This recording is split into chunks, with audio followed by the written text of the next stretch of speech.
hear you a little, maybe. A little? I don't know, there's...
Hi, can you hear me?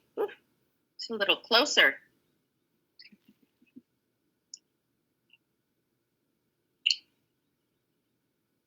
I can't hear you.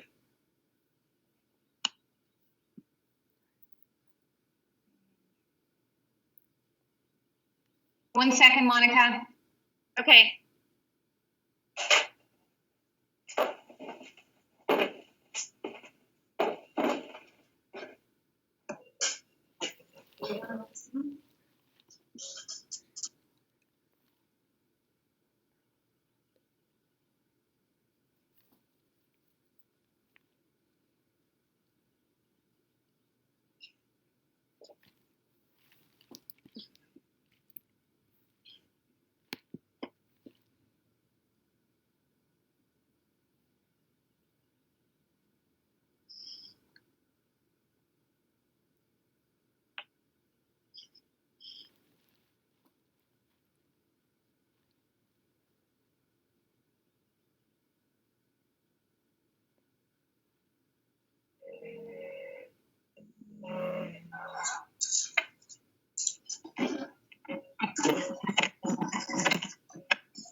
Monica, can you hear us now?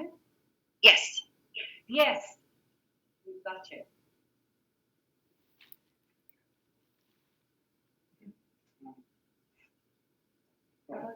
Okay, so we're back, Monica. I think we may be ready to go. So hopefully you can hear us and hopefully we can hear you. So I'm sorry about technology issues. We're all definitely getting used to integrating physical and virtual conversations all over the world. So we are delighted to be speaking with you this morning. And I'll probably kick straight into the conversation because we're short a little bit on time now. But again, maybe just to ask you the question, if 10 years up to 2014, you remained completely silent. And then you wrote the article in Vanity Fair. But why did you decide then that that was the time to take control of the narrative? Right.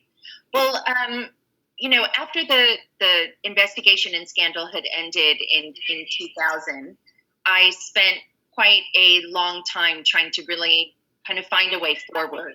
So that included doing some public events, and eventually I went to graduate school, actually not far from where you all are, in London, at London School of Economics. And the plan had been to try to get back on a normal path and to get a real job, and to sort of move forward in my life. And what happened was, as I came out of that program, the economy was changing. Mrs. Clinton was running in 2008 for election, and it ended up being very clear that a normal life for me was impossible. And so I found myself in a very dark and hopeless place for a while, and found myself doing a lot of inner work. But ultimately what had happened was, as the world started changing, as social media became more part of our everyday life, I started to see more and more that there were instances where other people who hadn't made mistakes were finding themselves being publicly humiliated, and many of them young people, many of them who were not able to survive in the way that I had been lucky enough to. And so it felt as if there was kind of a propulsive moment as the culture opened up to try to take back my narrative and to try to find a way to give a purpose to my past. And so that I didn't really know what was going to happen with the Vanity Fair article. And instead it sort of blossomed into a new life for me, for which I'm incredibly grateful. Fantastic. And I am delighted to hear that life has changed for you since then, because you had a pretty horrendous time once you were in your mid-20s. And what had you hoped to do? You're 22 years old. What were your plans, your dreams, your ambitions? What were they? Well, I had literally just graduated college in May of 1995, and then went to do my internship in DC. And prior to the internship, I was interested at the time to become a forensic psychologist. So I wanted a PhD in forensic psychology. My background was in psychology, and I was very interested in that intersection of law and psychology. But I didn't study enough for one of the tests. And so I would have only been able to get into a master's program, not a PhD program. And I had been advised to retake the test, get a PhD, go for a PhD program. So I thought, well, I'll just go do this internship, and it'll be a pit stop, a good thing on the resume. And of course, it didn't end up that way. Okay, so it was a sliding doors moment. Your life went one direction, it could have gone another. And what were your biggest learnings during the time, Monica? What was the biggest learnings for you during that period? Well, I think that it was, it was very interesting looking back. I mean, going through it was pure hell, but I think looking back, it was really sort of this interesting juxtaposition of sort of seeing the worst of humanity and coming to, understand and learn from a very difficult way what betrayal means, the price of mistakes, how really cruel and callous people can be.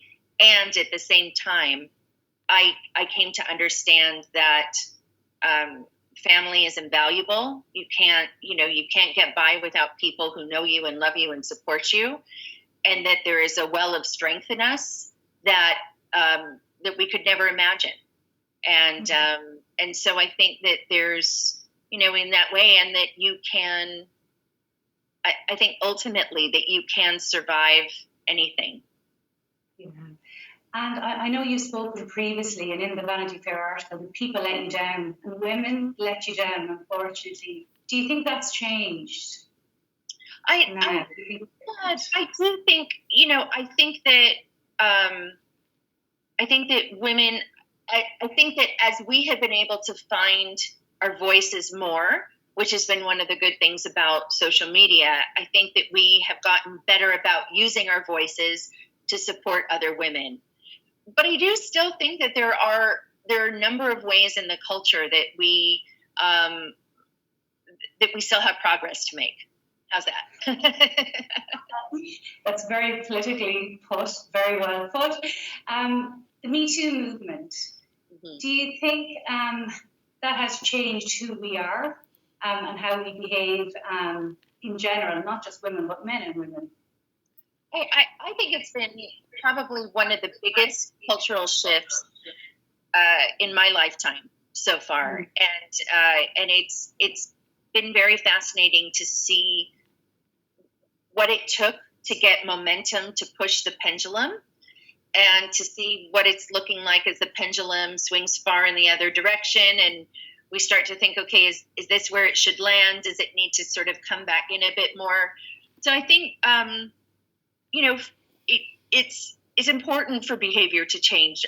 One thing that I hope is sort of a next step of where we go in this is really, I think there are two places. One is recognizing how we need to provide more resources for people who are the targets and victims of any of this range of behavior, whether it's sexual assault or abuse of power, or the public shaming that can come with those things, that many times trauma therapies are incredibly expensive and they take time. So to be able, if you have a 9-to-5 job, to be able to actually take care of your mental health when those things happen, it can be expensive. And if you've got kids and a 9-to-5 job and a spouse, forget it. Where's your time for you? So really trying to find ways in society, but also in a completely different vertical, I think we could get better at finding new scripts. I don't think we've really sort of figured out, we've said, don't do this, don't do that, this is wrong, this is damaging, and that's all correct. And I think we need to find ways to say, but this is what we want to have happen. This is what that should look like. This is what that should sound like. And because I think that those are the kinds of things you need for society to move and grow forward. Mm-hmm. Okay, so it's rounding the circle then, in effect. So and we've had a lot of leaders on this call. So 2,000 people dialing in today to hear your story, and there's lots of leaders from businesses across Ireland and beyond. So it's fantastic for us as leaders to hear your story and to be aware of what we need to watch out for in our organisations who are responsible for the livelihoods of many people, but also the well-being of many, many people. So was there anything in your experience, Monica, anything that you could pull on that really helped you during those dark times, or any person or anything that you can remember that was pivotal in helping you get through that period? Yeah, I think about it sort of in two different chunks, in a way, if you will. So there was surviving 1998, and then there was surviving the aftermath. And at times the aftermath was actually harder to survive than 1998 because there was kind of a current of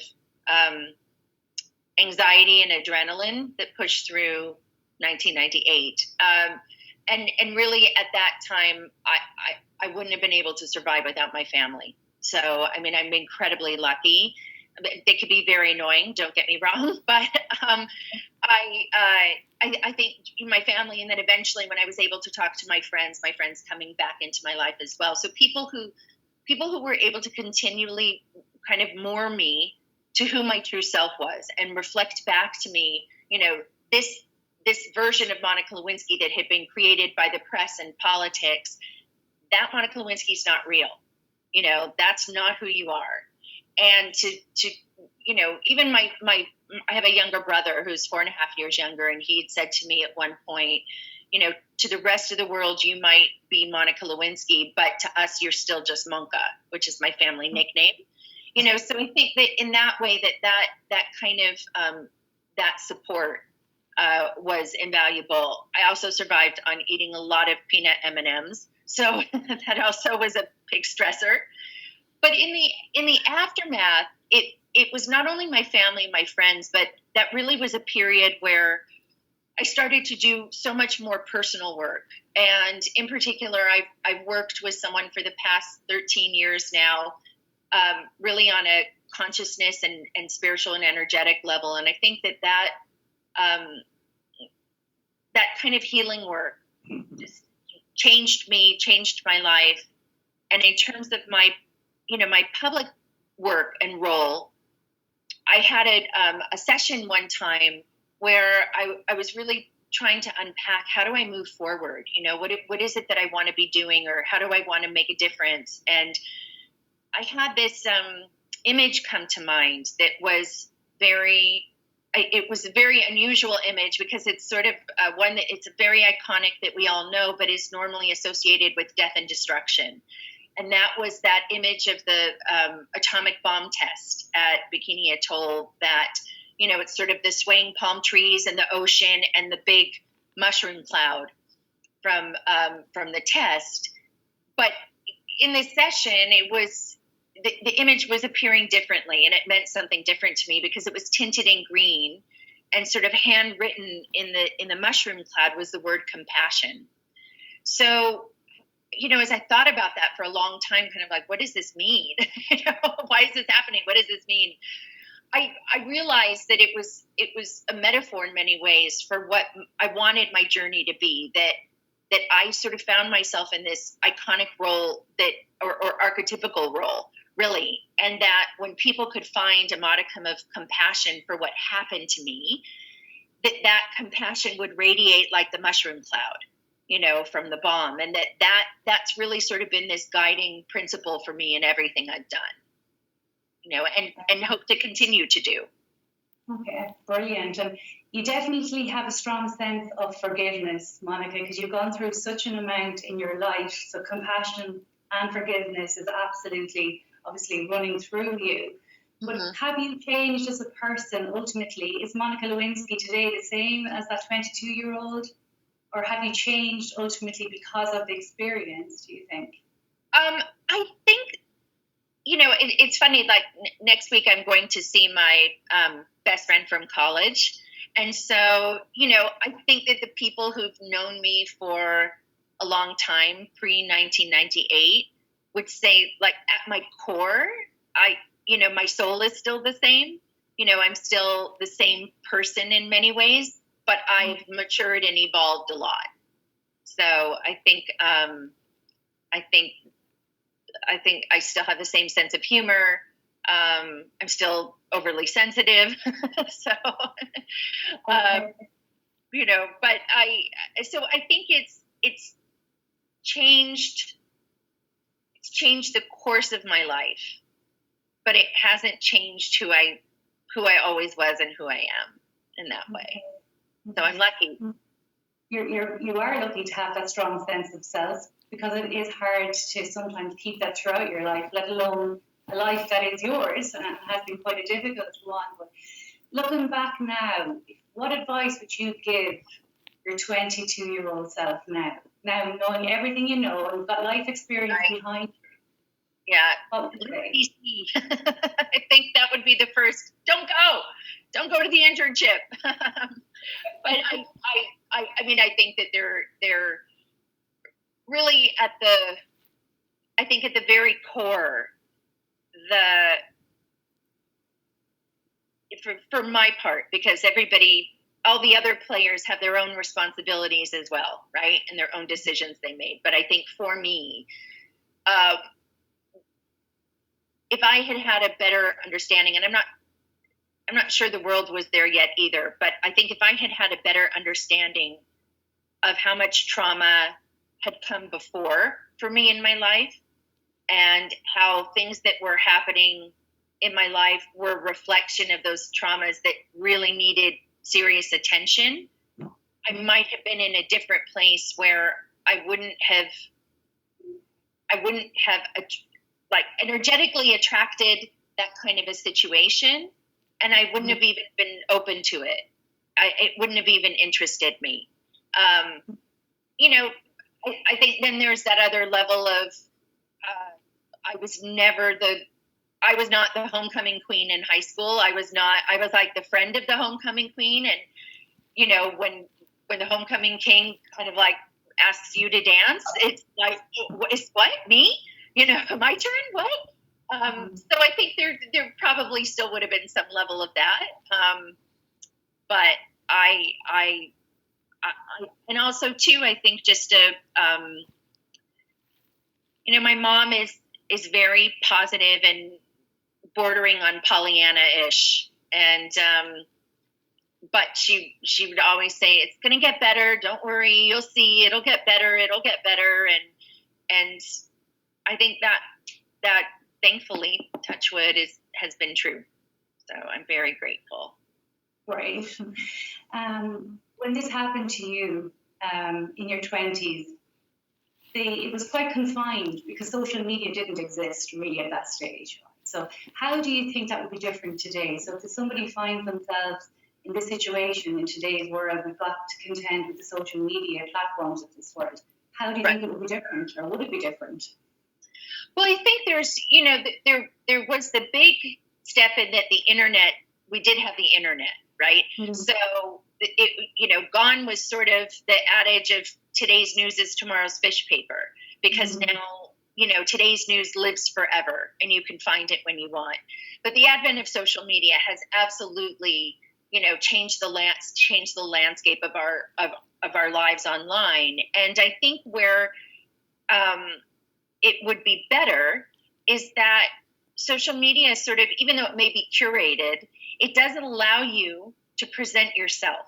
It allows you to sort of, if we think of our bios or our resumes as one aspect of reflecting our professional culture, right? Mm-hmm. Our social media profiles are our way of kind of projecting who are we? The answer to that question of, who are you, Lorraine? You know what I mean? Like, what do you like? What do you find funny? What do you think about? What books do you read? So you're fleshed out a bit more as a person. So I think in that way, it might have been helpful. People might have seen me as more dimensional than they did. But I also think that, and I may have been able to hear support, which I couldn't hear at the time. Mm-hmm. But social media can also be a cesspool, and it can also be, the modern public square where we put people back in the pillories and stocks and throw stones at them.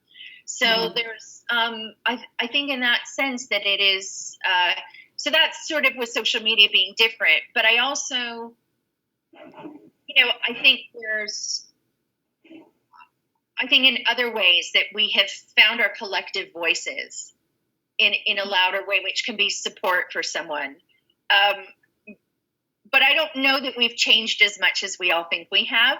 So I think we're on the path, but I don't think we're as far as we think we are. I would agree with you. And I think people are people at the end of the day, and people can make or break each other.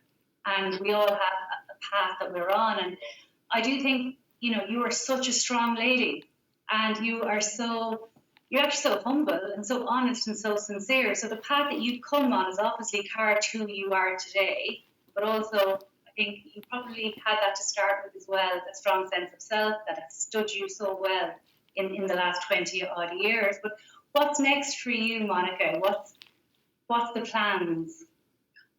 Well, I have, in the last couple years, I have started getting into a different kind of storytelling, which is producing.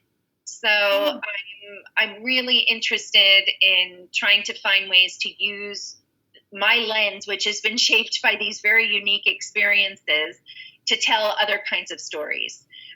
Right now, I'm executive producing a documentary on public shaming, which will be out later this year. So we're, really looking at kind of asking the questions of how we got to where we are in today's world, and with cancel culture and just sort of this shame and public humiliation machine. And if anyone's familiar with Ryan Murphy's American Crime Story, he did the OJ miniseries and the Versace miniseries. He's one of the most talented people around today. So their next installment is they're actually covering the Clinton impeachment. And they're covering this through the lens of the women who were involved and more affected, rather than sort of what we've normally had through the male gaze of looking at this story. And I'm a producer on that project, which has been, I think interesting for all of us, and having its blessings and its challenges. It's, but I couldn't be working with better people. So there's that. And then just developing, I'm working on developing some television shows and film and entertainment that way. That is, sort of, entertainment with meaning. So. Okay, right. So you've obviously taken the cards that life has dealt you with and done something really, really great with them. And obviously you're going to have a wonderful career, it sounds like, which will help others along the way. You'll have a fantastic career. No, but it's, I don't mean to interrupt, but, I think if I could say something that I would want people to kind of take away from today with the positions that people are in, is that this didn't just happen. It didn't just change for me. I mean, I went through a decade where I couldn't earn an income. So I had to be supported by my family, and I was lucky to come from an upper middle class background for that. But I think that this only happened because someone decided they'd give me a chance. Someone decided they'd take a risk. And so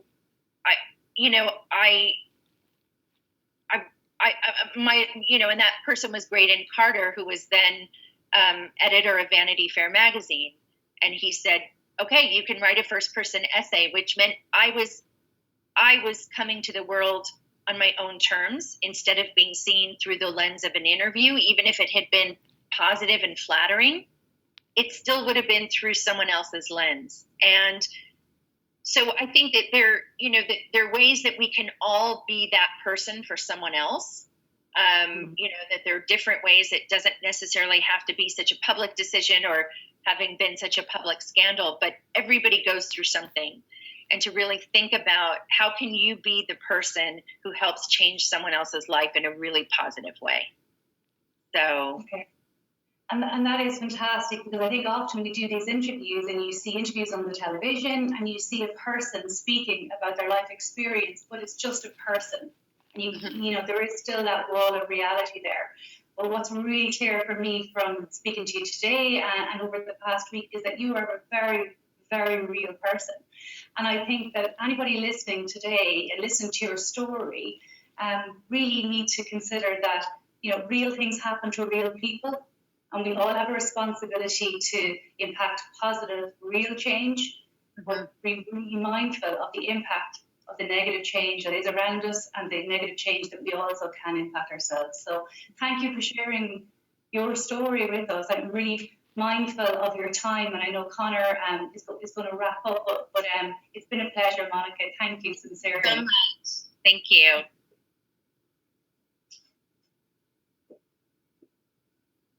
Okay, I'm going to sit in this chair, if you wouldn't mind. Our microphones, we've had some issues with the microphones. Monica, it's good to see you again. Connor. You got a very raw deal, really, 20 odd years ago, and both times I've spoken to you since we first met, I very much enjoyed the positivity that comes from you, the compassion and the kindness that comes from you. You bear nobody no ill will. I suppose I have one question for you now, and it's not what you'd say to the young Monica, but it's what would you say? We have a lot of young women watching today, people in their 18 to 25 demographic. We've actually opened it up a little bit. And so what one message would you give to an 18 to 25-year-old young woman at this stage? I would say that I think in many ways, if it's really important to foster the relationships in your life, I'm not saying the romantic ones, but the bonds, the social bonds that we have, that's something really worth putting time and energy into, because those are the bonds that will be there when things are tough. And they're the bonds that'll be there, and that includes your family. I think, that is kind of that preventive foundation is really important. And at the same time, I would also, really encourage people who find themselves in any sort of a situation where they've been taken advantage of, which I hope they haven't. But I would really, encourage people to think now, again, in a preventative way, about who are the people you would go to. Who are the people that you can actually really trust, who can help guide you maybe to the next step of what you're supposed to do?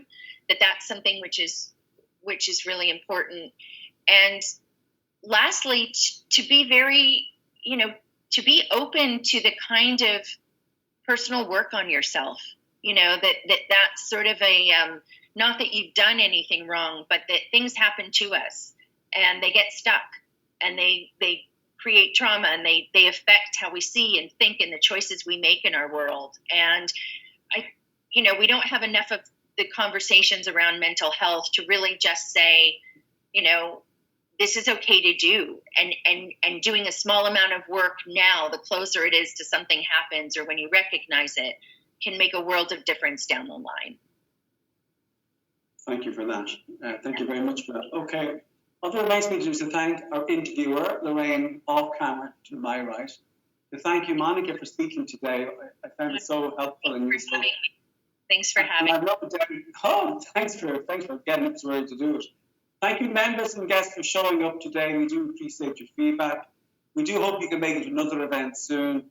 And Monica, enjoy the rest of the day. Thank you so much. God bless you all. Bye.